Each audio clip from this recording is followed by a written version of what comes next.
Buenas tardes, hermanos, que Dios me los bendiga. Un abrazo grande a cada uno de mis hermanos. Vamos a continuar con el tema de el sexto, la sexta fiesta judía, que es la del Yom Kippur, que es día de expiación o del perdón, que es el Yom Kippur. Eso significa día de expiación. ¿Cuál es el día de expiación? El día del perdón. Mira, vamos a entrar directamente a Levítico 16, 29 al 32.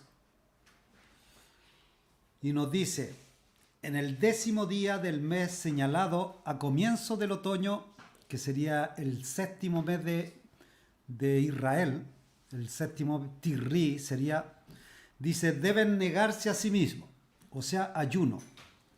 Ni los israelitas de nacimiento, ni los extranjeros que vivan entre ustedes harán ninguna clase de trabajo. Esta es una ley perpetua para ustedes. En ese día se presentarán ofrendas de purificación por ustedes y serán purificados de todos sus pecados en la presencia del Señor. Será un día de descanso absoluto en el que se negarán a sí mismos. Esta es una ley perpetua para ustedes. En generaciones futuras, la ceremonia de purificación la llevará a cabo el sacerdote que fue ungido y ordenado para servir como sumo sacerdote en el lugar de su antepasado Aarón. Se pondrá las vestiduras sagradas de lino y purificará el lugar santísimo, el tabernáculo, el altar, a los sacerdotes y a toda la comunidad. O sea, acá lo explica qué se debe hacer en el día del Yom Kippur. ¿Cómo se celebraba esta fiesta? Y esto vemos acá, tenemos fotos, tenemos cómo se hacía, pero yo no les voy a mostrar fotos, sino que les voy a explicar más o menos.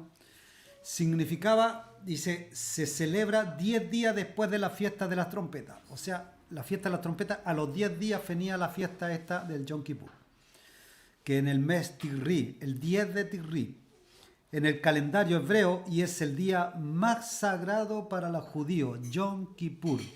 Se traduce como expiación o cubrir el pecado. La expiación es la reconciliación entre Dios y los hombres, y los días entre la fiesta de las trompetas y el Yom Kippur se conocen como los días de arrepentimiento.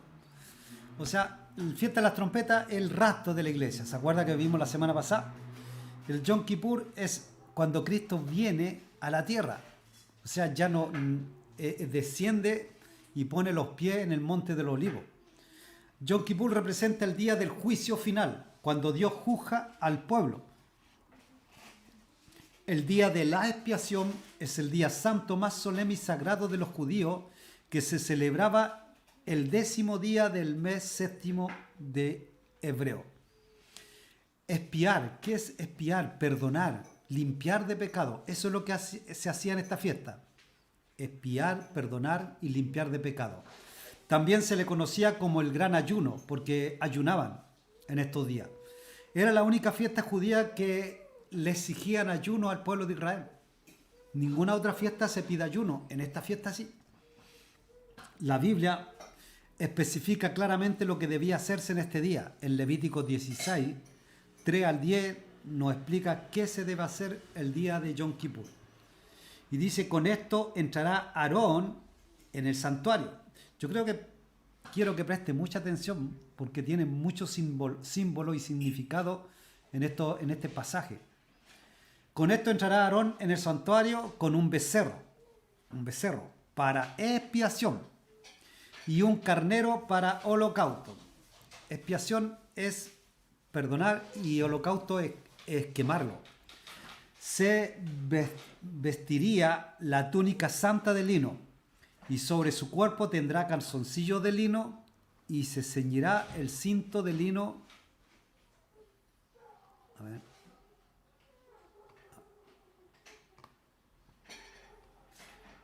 Y con la mitra de lino se cubrirá. Dice, son las santas vestiduras. Con ellas se ha de vestir después de lavar su cuerpo con agua. O sea, el sacerdote era preparación para entrar al lugar santísimo. Y de la congregación de los hijos de Israel tomará 2 machos cabríos. Acá tenemos 2 más. 2 machos cabríos para expiación y un carnero para holocausto. Y hará traer a Aarón el becerro de la expiación que es suyo y hará la reconciliación por sí y por su casa. O sea, el becerro representaba que el sacerdote tenía que presentar el becerro por sus pecados, no por los pecados de Israel, por sus pecados. Ese era el becerro. O sea, y hará la reconciliación por sí y por su casa. O sea, era el sacerdote y su casa la que se estaban reconciliando con Dios a través de este becerro. Después dice, tomará los 2 machos cabríos. Y acá esto tiene mucho que ver con nosotros. Y los presentará delante de Jehová a las puertas del tabernáculo de reunión. Y echará suerte Aarón sobre los 2 machos cabríos. O sea, es como tirar los dados. Echar suerte. Porque tenía 2 machos cabríos y uno tenía que ser entregado a Dios y otro a Azazel, con Z.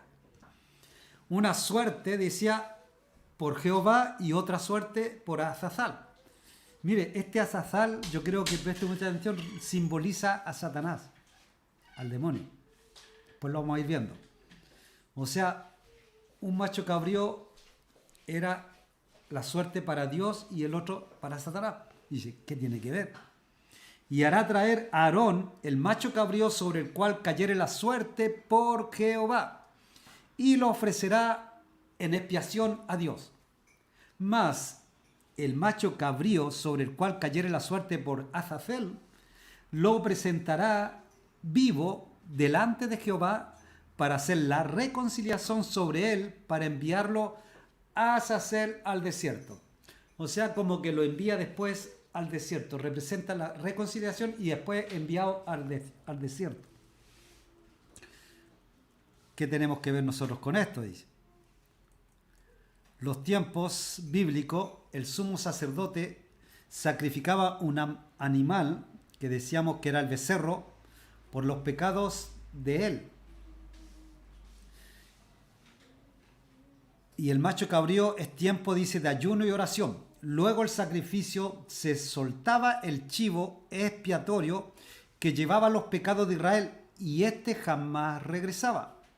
O sea, uno era presentado a Dios y el otro que era presentado a Azazel era llevado al desierto y se soltaba en el desierto y nunca más regresaba. Vamos a ir viendo. Quizás todavía lo tiene medio enredado. Es el único momento en que el sumo sacerdote entraba al lugar santísimo una vez al año. O sea, era la vez que entraba el sumo sacerdote al lugar santísimo.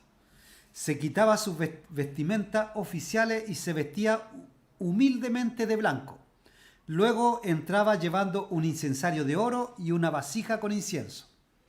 O sea, acuérdense que lo hemos visto en la iglesia cuando entraba con el incensario que tenía que irlo meciendo y el humo se llenaba de humo aquel lugar, el lugar santísimo. Al poner incienso en los carbones encendidos, tomados previamente del altar, una nube de humo cubría el propiciatorio del arca del pacto, de la sangre del becerro sacrificado para expiación. O sea, ¿dónde se llevaba el becerro sacrificado para expiación? Adentro. En la sangre del becerro, no el becerro, la sangre. El sacerdote tomaba con sus dedos, rociaba 7 veces al propiciatorio para purificar el santuario y expiar los pecados del sacerdocio. Luego se echaban suerte sobre 2 machos cabríos. Uno era sacrificado para Dios y con parte de sangre entraba el sumo sacerdote nuevamente en el lugar santísimo y repetía la ceremonia del rociamiento y purificaba. Esta vez era para el pueblo. Primero presentaba el becerro para sus pecados y después presentaba el macho cabrío, cayó la suerte para Jehová y lo presentaba para perdón de los pecados del pueblo de Israel. El primer macho cabrío representa a Cristo Jesús, que es llevado adentro. la enseñanza de purificar el pueblo quitando su pecado para facilitar de este modo la reconciliación con Dios.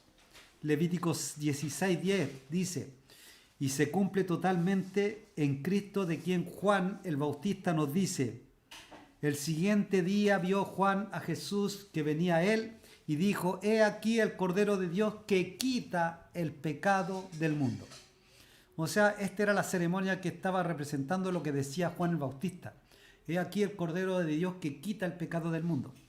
Pero vamos a ver, porque en aquellos tiempos el becerro, el macho cabrío que era presentado, no quitaba el pecado, cubría el pecado, porque Kippur significa cubrir, no significa quitar. Pero Cristo vino no a cubrir nuestros pecados, vino a quitar nuestros pecados, que es similar, pero no es lo mismo. Cristo Jesús es nuestro sumo sacerdote. Y lo dice Hebreos 8:1.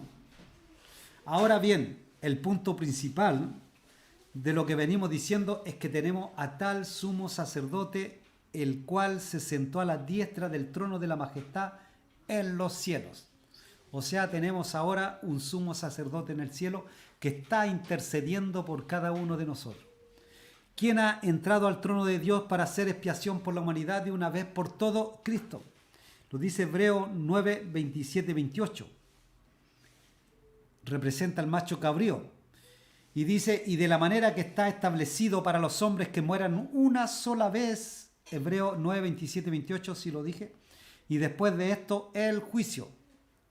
Así también Cristo fue ofrecido una sola vez para llevar los pecados de muchos, y aparecerá por segunda vez sin relación con el pecado para salvar a los que le esperan. Dice: y aparecerá por segunda vez para salvar a los que le esperan. ¿Cuántos están esperando al Señor? Él viene a salvar a los que le esperan. Bendito sea el Señor. Maranata, Cristo viene. Efesios 1:7 dice: en quien tenemos redención por su sangre, el perdón de pecados según las riquezas de su gracia. Entonces vimos, el primer macho cabrío representaba a Cristo, a Jesús, nuestro Señor Jesucristo, para perdón de nuestros pecados. El segundo macho cabrío dice: después ponía su mano sobre la cabeza del segundo macho. Dice, que era para Azazel. Me sale bien la Z, me sale más o menos. El animal era llevado lejos a un lugar del desierto donde se le perdía, y con esto se simbolizaba la expulsión de los pecados del pueblo. ¿Se da cuenta? O sea, los pecados eran llevados al desierto y eran expulsados. O sea, lejos. Eso es lo que hizo Cristo con nosotros. Llevó los pecados y los largó lejos. Este segundo macho cabrío, que era para Azazel, significa botar al desierto. Eso significa Azazel, botar al desierto. Y representa a Satanás, el cual significaba que Satanás era echado fuera de la ciudad y del pueblo. ¿En dónde? Por eso que dice que cuando venga Cristo va a enviar 2 ángeles y van a matar al diablo y los va a encerrar por 1000 años. Entonces, eso es lo que está representando. Esto nos recuerda mucho y es parecido a lo que dijo Jesús cuando dijo en Mateo 12, 43 al 45. Dice: cuando un espíritu maligno sale de una persona, ¿dónde va? Al desierto. Lo mismo que este macho cabrío, va al desierto en busca de descanso, pero no lo encuentra. Entonces dice: volveré a la persona de la cual salí. O sea, voy a ir a mi casa.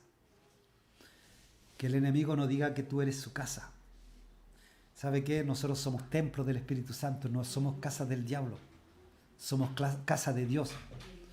De modo que regresa, dice, y encuentra su antigua casa vacía, barrida, adornada. Entonces el espíritu busca a otros 7 espíritus más malignos que él, y todos entran en aquella casa, o sea, en esa persona, y viven allí. Y entonces esa persona queda peor que antes. Eso es lo que le ocurrirá a esa generación que no acepten a Cristo. O sea, por eso que cuando un cristiano se convierte, después ya al principio 100% del Señor. 100%, todo para el Señor. Mis manos son para el Señor. Mis pies son para alabar al Señor. Ya después mis manos no son tanto para alabar al Señor porque están haciendo otras cosas. Mi otra mano está ocupada, mis ojos están ocupados. Y ya empezamos a apartarnos. Ya no se ora, ya no se lee la Biblia, ya lo congregamos de vez en cuando. ¿Y qué pasa? Viene el demonio y encuentra la casa limpia, porque Cristo la había limpiado. ¿Y qué pasa? No solamente entra él, va a buscar 7 espíritus peores y entra en aquel lugar y en aquella casa, en aquella persona, y el estado de esa persona viene a ser peor que antes. Usted mire, examine algún cristiano que se haya apartado del Señor y usted se va a dar cuenta que el cristiano queda peor que antes. El segundo macho cabrío no se mataba. Tal como Satanás no será muerto cuando Cristo venga. Será encerrado, será atado. Porque dice que viene un ángel y viene con una gran cadena. O sea, si viene con una gran cadena es porque el demonio es grande. Porque dice que viene con una gran cadena. Pero tampoco es tan temible porque un solo ángel lo ata. Entonces tampoco es tan poderoso. Toda la culpa del pueblo era puesta simbólicamente en la cabeza de este macho cabrío, el cual era entonces soltado en el desierto. Este macho cabrío representa la condenación de Satanás por haber instigado a la humanidad a pecar y por ende ser puesto aparte en un desierto espiritual. O sea, el desierto es apartado de Dios. Entonces, es lo peor que le puede pasar al enemigo. Levítico 16, 21 al 22 nos explica también. Y podrá, dice, y pondrá a Aarón sus 2 manos sobre la cabeza del macho cabrío vivo, y confesará sobre él todas las iniquidades de los hijos de Israel. O sea, lo que tenía que hacer el sacerdote, poner la mano sobre la cabeza de este macho cabrío que era soltado en el desierto y confesar todos los pecados del pueblo de Israel. Entonces después dice, y todos sus pecados poniéndolos así sobre la cabeza del macho cabrío. O sea que estaba como traspasando los pecados sobre la cabeza de este macho cabrío. Y lo enviará, dice, al desierto por mano de un hombre destinado para esto. Y aquel macho cabrío llevará sobre sí toda la iniquidad de ellos a tierra inhabitada y dejará ir el macho cabrío por el desierto. O sea, este macho cabrío andará vagando en el desierto. Eso es lo que hacía. O sea, él se llevaba todos los pecados del pueblo y se iba a vagar. O sea, Dios lo mandaba a vagar. Y es un cumplimiento profético, el Yom Kippur. Representa la segunda venida de Cristo cuando Cristo venga a la tierra. Debido al hecho de que la expiación trae la reconciliación con Dios, podemos decir que esto se cumple cuando Cristo venga. Pero ¿qué reconciliación? Si nosotros ya somos reconciliados, pero es la reconciliación con el pueblo de Israel. Ahí recién se reconcilia Dios con el pueblo de Israel, porque hoy en día estamos viviendo el tiempo de la gracia. Dios no está tratando con Israel, está tratando con nosotros, los gentiles, por la gracia. Entonces después, cuando pasen los 7 años, en la gran tribulación, viene Cristo y se reconcilia con el pueblo de Israel. Esa es la reconciliación que representa el Yom Kippur.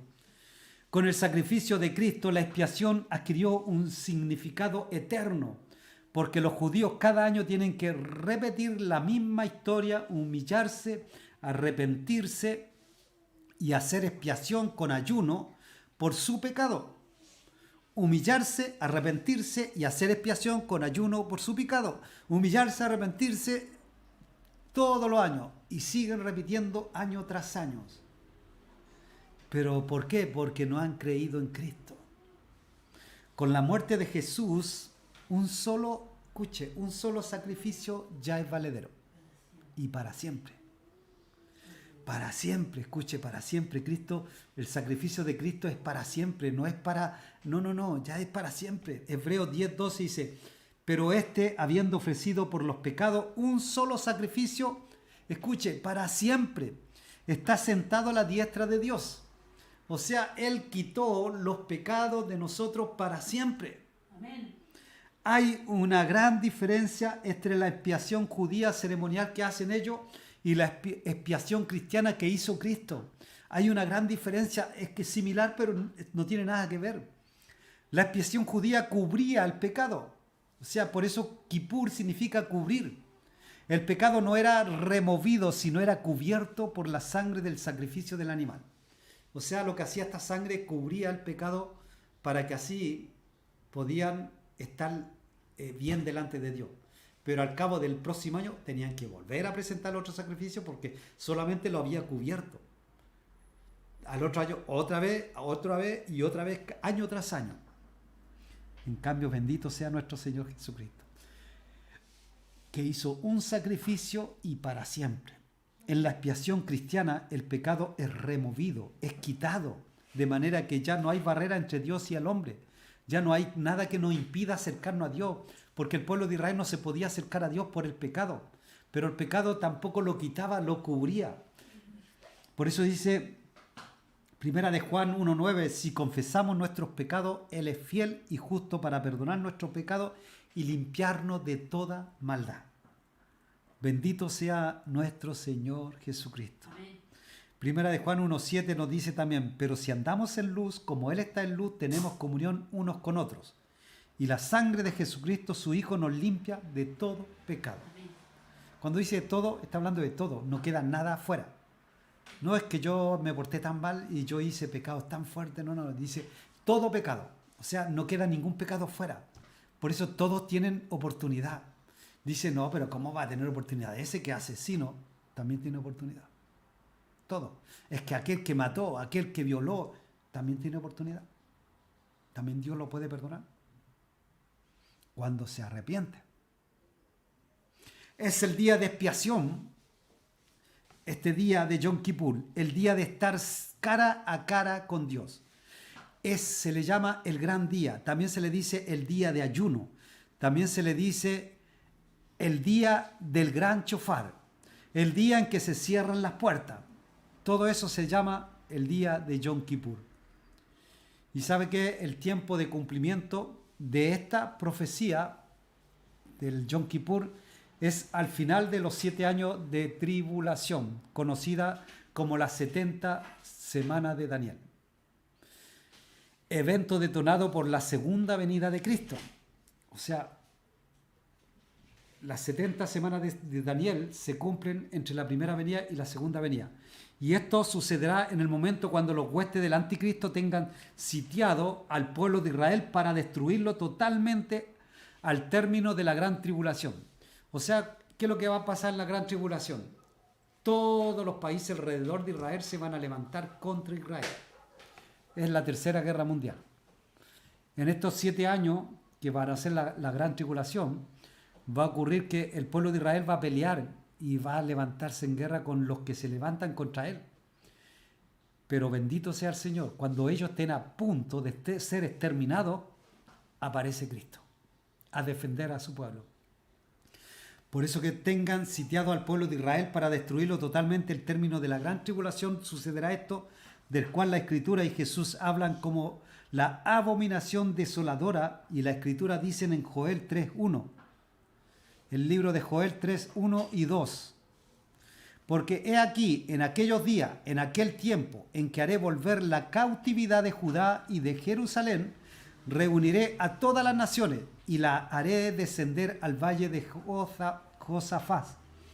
Y allí entraré en juicio con ellas a causa de mi pueblo y de Israel, mi heredad, a quien ellos esparcieron entre las naciones y repartieron mi tierra. O sea, aquellos que se levantaron y echaron a Israel. Acuérdense que Israel se achicó tanto que ahora es Judá y poco más. Entonces Israel fue exterminado, fue expulsado de Israel. Recuperó parte de su tierra, pero no toda la tierra.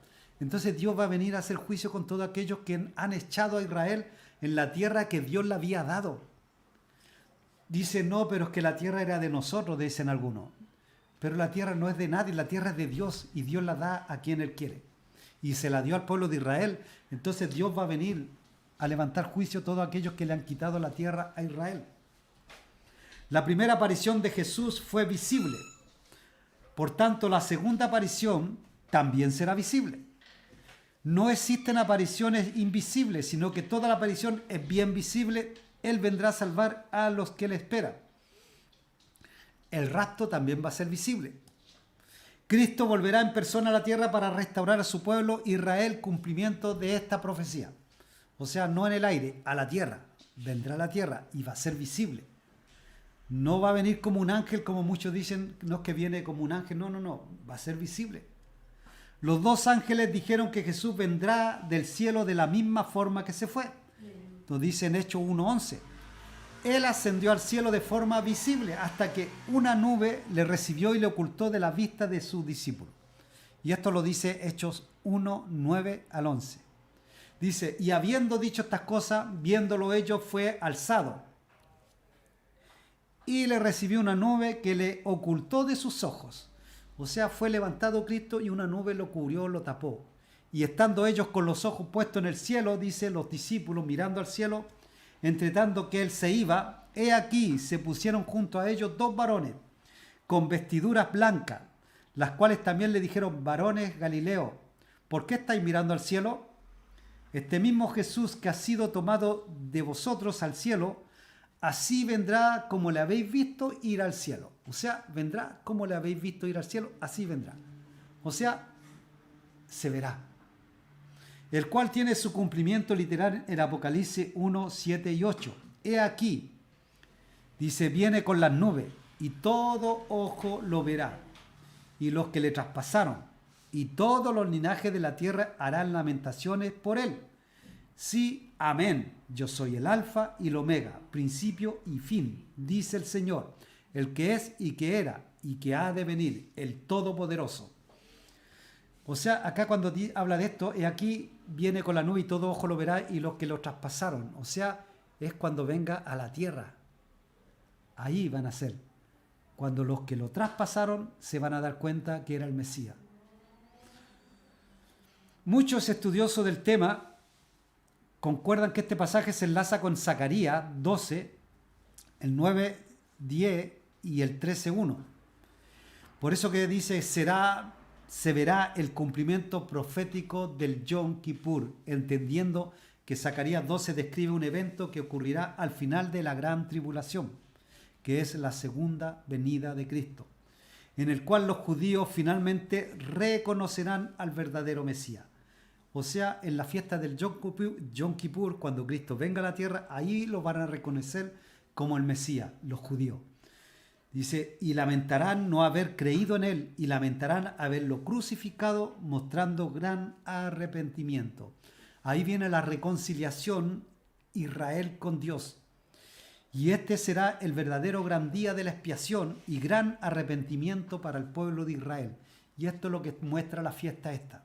La Biblia dice, Zacarías 12, 9 al 11, y en aquel día yo procuraré destruir a todas las naciones que vinieron contra Jerusalén.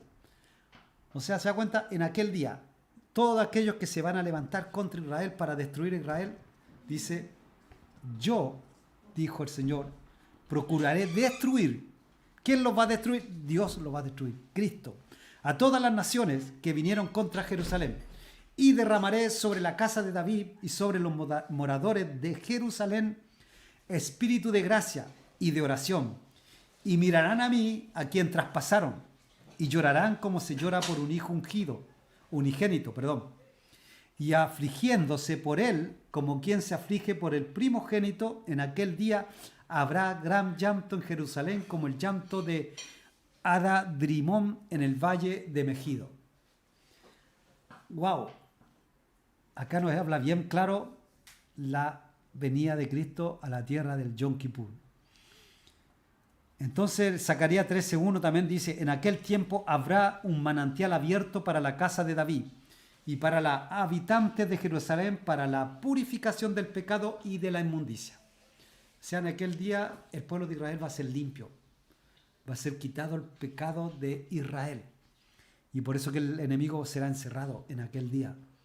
Ese día Jesús descenderá en el monte de los olivos y le verán cara a cara. y reconocerán que Jesús, al que tanto rechazaron y todavía siguen rechazando, es el Señor, es el Mesías que ellos tanto esperaron, pero que no reconocieron cuando vino la primera vez. Dios los perdonará y los sanará. Aleluya. Y sonará una gran trompeta en ese momento.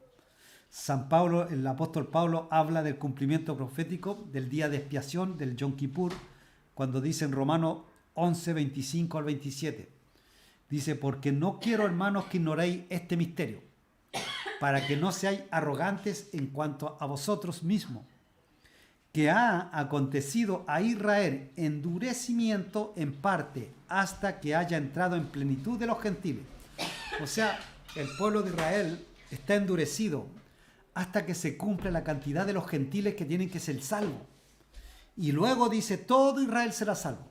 O sea, primero se tiene que cumplir la cantidad de los gentiles que van a ser salvos. Y una vez que se cumplan la cantidad de nosotros, los gentiles, que seremos salvos, es cuando Cristo viene. Ahí cuando viene. Por eso que la importancia de predicar el Evangelio, para que aquellos que no han escuchado se arrepientan. Y luego todo Israel será salvo, como está escrito. Vendrá de Sión, dice, el libertador. Bendito sea el Señor. Que apartará de Jacob la impiedad. Y este será mi pacto con ellos, cuando yo quite sus pecados, y entonces Israel será salvo en un solo día. En un solo día. Bendito el Señor. En un solo día será salvo el pueblo de Israel. Entonces el anticristo y sus ejércitos serán consumidos por el resplandor y la gloria de Jesús en su segunda venida. Y la Biblia dice en segunda de Tesalonicenses 2, 8 y 9. Y entonces será revelado este inicuo, a quien el Señor matará con el espíritu de su boca y destruirá con el resplandor de su venida. Inicuo, cuya venida es conforme a la actividad de Satanás, con todo poder y señales y prodigios mentirosos. O sea, ¿qué es lo que va a hacer el enemigo? Señales y prodigios mentirosos. Amén. Vamos a quedar hasta acá para poder ir llevando de fiesta en fiesta la semana que viene. Continuaremos con la fiesta de los tabernáculos y es la última fiesta que tocaremos porque son las 7 fiestas más importantes del pueblo de Israel. Y son las fiestas que Dios dictaminó que se hicieran en el pueblo de Israel. Mira, el pueblo de Israel, dice Dios, hay que bendecirlo. Como cristianos nosotros debemos orar y bendecir a Israel. Dice la Biblia, dice aquel que bendice a Israel será bendecido. También vamos a bendecir no con la intención de que nos bendigan, pero sí es un mandato de parte del Señor. Amén. Nos vamos retirando, que nos veremos la semana que viene en este mismo canal, en esta misma casa. Esperemos que pronto estar reunidos, estar juntos nuevamente y poder alabar todos juntos al Señor. Este fin de semana, el domingo, se empezó ya el ministerio de alabanza, empezó ya a funcionar nuevamente como un ministerio, porque todos juntos. Entonces, qué bueno que el ministerio se empiece a alabar al Señor y todos juntos a alabar con ellos. Amén. Amén, que Dios me los bendiga, que Dios los guarde, que Dios le dé trabajo a aquellos que están sin trabajo, que Dios sane si alguno está enfermo, que Dios los sane, porque nuestro papá es Dios y Él quiere que nosotros estemos sanos. ¿Cuántos quieren que sus hijos estén sanos? Los papás quieren que sus hijos estén sanos. Mi papá quiere que yo esté sano, quiere que yo sea bendecido, quiere que usted sea bendecido. Entonces, amén, oramos, Padre amado, te damos gracias. Te damos toda la gloria, toda la honra a ti, Señor, por revelarte a través de esta fiesta. Señor, reconocemos que tú eres el único Dios. No hay Dios fuera de ti. Tú eres el Dios de Abraham, de Isaac, de Jacob. Tú eres nuestro Dios, el mismo Dios del pueblo de Israel. Padre, te damos gracias, te damos la gloria y la honra a ti. Te pedimos que bendigas cada uno de mis hermanos, Señor, los que están lejos, cerca, los hermanos que están, Señor, en Chile, los pastores de Chile, los pastores que están en diferentes partes del mundo, predicando tu palabra, los evangelistas también, Señor, bendícelo. Bendice, Señor, Mataró, bendice Argentona, bendice nuestra iglesia. Señor, prepáranos, Señor, para aquel lugar que tú tienes preparado. que podamos alquilar, Señor, un local más grande. Señor, te lo entregamos a ti, Señor, estas peticiones y te damos toda la gloria en el nombre poderoso de Jesús. Amén. Que Dios me los bendiga.